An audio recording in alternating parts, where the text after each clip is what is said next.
ಬಂಧುಗಳೇ ನಮಸ್ಕಾರ, ಹೇಗಿದ್ದೀರಿ ನೀವೆಲ್ಲರೂ? ನಾನು ಸುಬ್ರಹ್ಮಣ್ಯ ಎಸ್ ಹಂಡಿಗೆ. ಬಂಧುಗಳೇ, ನಮ್ಮ ಇತಿಹಾಸದ ಪುಟದಲ್ಲಿ ಅಡಗಿ ಕುಳಿತುಕೊಂಡಿರುವಂಥ ಅದೆಷ್ಟೋ ಕಟು ಸತ್ಯ ಈಗಿನ ಜನರೇಷನ್ ಅವರಿಗೆ ಗೊತ್ತೇ ಇಲ್ಲ ಬಿಡಿ. ಅಂಥದ್ರಲ್ಲಿ ಒಂದು ಅಂದರೆ ಈ ರಜಾಕಾರರ ಕ್ರೌರ್ಯ ಮತ್ತು ಮತಾಂಧತೆ. ರಜಾಕಾರರು ಅಂದರೆ ರಾಕ್ಷಸರೇ ಬಿಡಿ. ಇವರ ಹೆಸರನ್ನ ಕೇಳ್ತಾ ಇದ್ದ ಹಾಗೆ ಹೈದರಾಬಾದ್ ಕರ್ನಾಟಕ ಭಾಗದ ಜನ ಅಂದರೆ ಕಲ್ಯಾಣ ಕರ್ನಾಟಕ ಭಾಗದ ಜನರ ರಕ್ತ ಕುದಿಯುತ್ತೆ. ಕನಸಿನಲ್ಲೂ ಇವರ ಹೆಸರನ್ನ ಕೇಳೋದಿಕ್ಕೆ ಇಚ್ಛೆ ಪಡೋದಿಲ್ಲ. ರಜಾಕಾರರು ಆ ಪರಿಯಾಗಿ ರಕ್ತವನ್ನೇ ಹರಿಸಿಬಿಟ್ಟಿದ್ರು.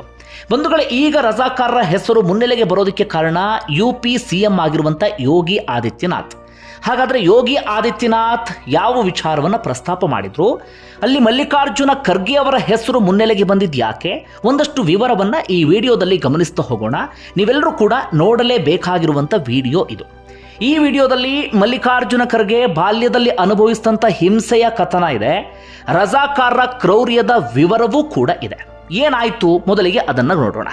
ಒಂದು ವೇಳೆ ಮಹಾರಾಷ್ಟ್ರ ಚುನಾವಣೆಯ ಸಂದರ್ಭದಲ್ಲಿ ಮಾತಿನ ಯುದ್ಧ ನಡೀತಾ ಇದೆ.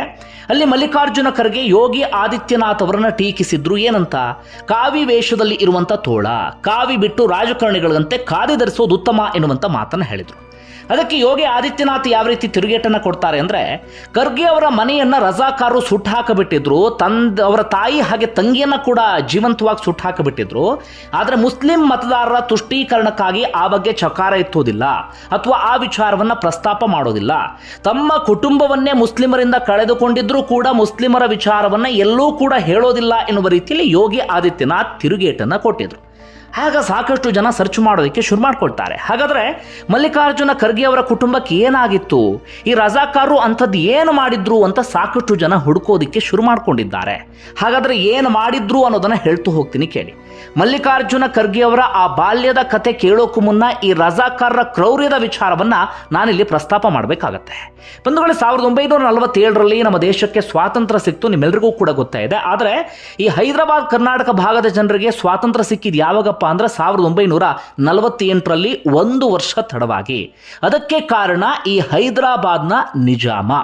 ಆಗ ಇಡೀ ದೇಶವನ್ನು ಒಗ್ಗೂಡಿಸುವಂಥ ಕೆಲಸವನ್ನು ಮಾಡಲಾಗ್ತಿತ್ತು. ಯಾಕಂದರೆ ನಮ್ಮಲ್ಲಿ ಬೇರೆ ಬೇರೆ ಪ್ರಾಂತ್ಯ ಇತ್ತು, ಬೇರೆ ಬೇರೆ ರಾಜರು ಎಲ್ಲ ಕಡೆಗಳಲ್ಲೂ ಕೂಡ ಆಳ್ವಿಕೆ ಮಾಡ್ತಾ ಇದ್ರು. ಅದಾದ ಬಳಿಕ ಅವರೆಲ್ಲರೂ ಕೂಡ ಭಾರತಕ್ಕೆ ಸೇರ್ಪಡೆ ಆಗ್ತಾರೆ, ನಿಮ್ಮೆಲ್ಲರಿಗೂ ಕೂಡ ಗೊತ್ತಿರುವಂಥ ಸಂಗತಿ.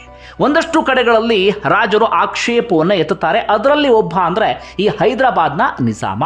ಅತ್ಯಂತ ಕಡಿಮೆ ಖರ್ಚಲ್ಲಿ ಸಿಂಗಾಪುರ್, ಮಲೇಷಿಯಾ ಸುತ್ತಾಡಬೇಕಾ? 7 ಸ್ಯಾಂಡ್ಸ್ ಟೂರಿಸಂ ಕಂಪನಿ ಅಂಥದ್ದೊಂದು ಅದ್ಭುತ ಅವಕಾಶ ಮಾಡಿಕೊಡ್ತಾ ಇದೆ. ಕೇವಲ 98,700 ರೂಪಾಯಿಗೆ 6 ದಿನಗಳ ಪ್ರವಾಸ ಆಯೋಜನೆ ಮಾಡಲಾಗಿದೆ.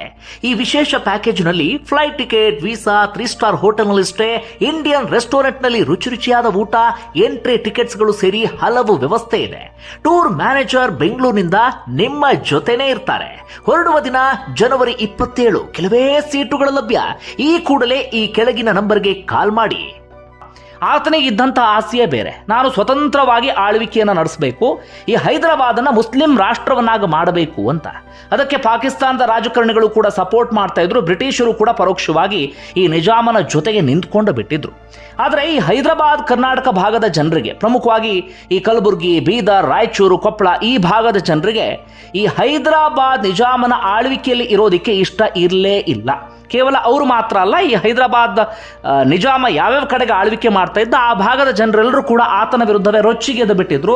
ಅವರೆಲ್ಲರೂ ಕೂಡ ಆತನ ವಿರುದ್ಧವಾಗಿ ಹೋರಾಟವನ್ನು ಆರಂಭಿಸಿ ಬಿಟ್ಟಿದ್ರು. ಅಲ್ಲಲ್ಲಿ ಸಣ್ಣ ಪುಟ್ಟ ದಂಗೆ ಎಲ್ಲವೂ ಕೂಡ ಶುರುವಾಗಿಬಿಟ್ಟಿತ್ತು.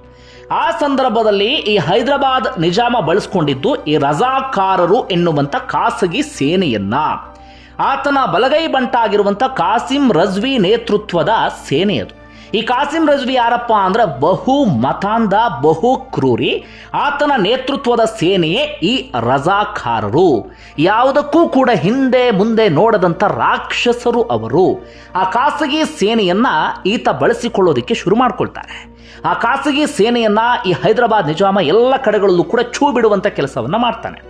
ಆಗ ಈ ಕಲ್ಯಾಣ ಕರ್ನಾಟಕ ಭಾಗದ ಜನ, ಅಂದರೆ ಆಗ ಹೈದರಾಬಾದ್ ಕರ್ನಾಟಕ ಅಂತ ಕರಿತಿದ್ವಲ್ಲ, ಆ ಭಾಗದ ಜನ, ಬೇರೆ ಬೇರೆ ಕಡೆಯ ಒಂದಷ್ಟು ಜನ, ಅವರೆಲ್ಲರೂ ಕೂಡ ರೊಚ್ಚಿಗೇಳ್ತಾರೆ. ಇದೇ ಸಂದರ್ಭದಲ್ಲಿ ಏನಾಗಬಿಡುತ್ತೆ ಅಂದರೆ 1948 ಮೇ ತಿಂಗಳಲ್ಲಿ ಬೀದರ್ನ ಗೋಟಾ ಎನ್ನುವಂತಹ ಭಾಗದಲ್ಲಿ ಅಲ್ಲಿ ದೊಡ್ಡ ಮಟ್ಟಿಗೆ ಹೋರಾಟ ಎಲ್ಲವೂ ಕೂಡ ಆರಂಭ ಆಗಿರುತ್ತೆ ಈ ರಜಾಕಾರರ ವಿರುದ್ಧ.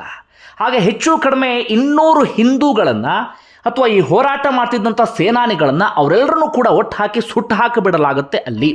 ಯಾರು ಸುಟ್ಟು ಹಾಕಿದ್ದು? ಈ ರಜಾಕಾರರೇ ಸುಟ್ಟು ಹಾಕಿದ್ದು.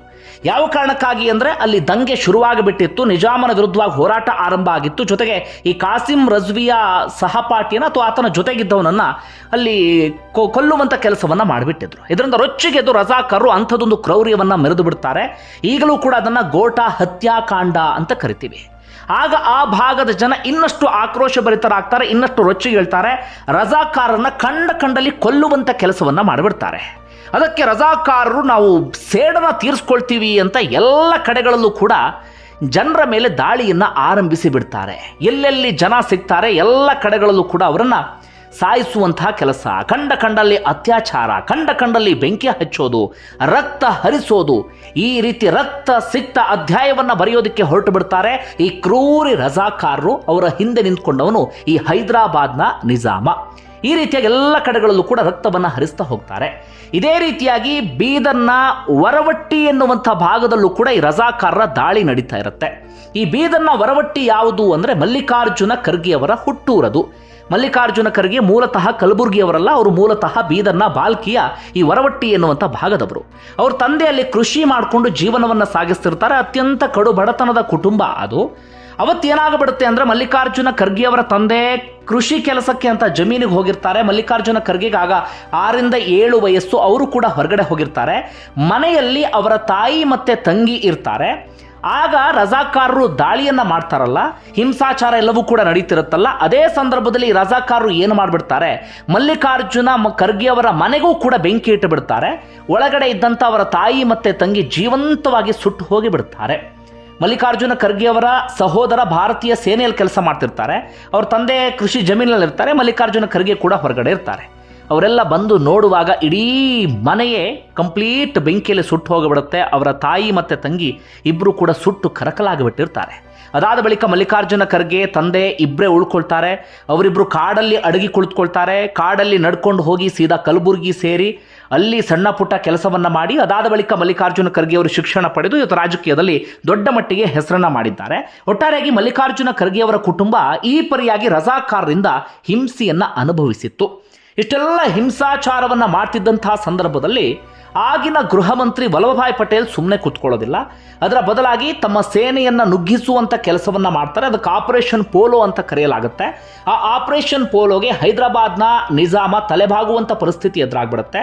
ಅಂತಿಮವಾಗಿ 1948 ಸೆಪ್ಟೆಂಬರ್ 17ನೇ ತಾರೀಕು ಹೈದರಾಬಾದ್ ಕರ್ನಾಟಕಕ್ಕೆ ವಿಮೋಚನೆ ಸಿಗುತ್ತೆ.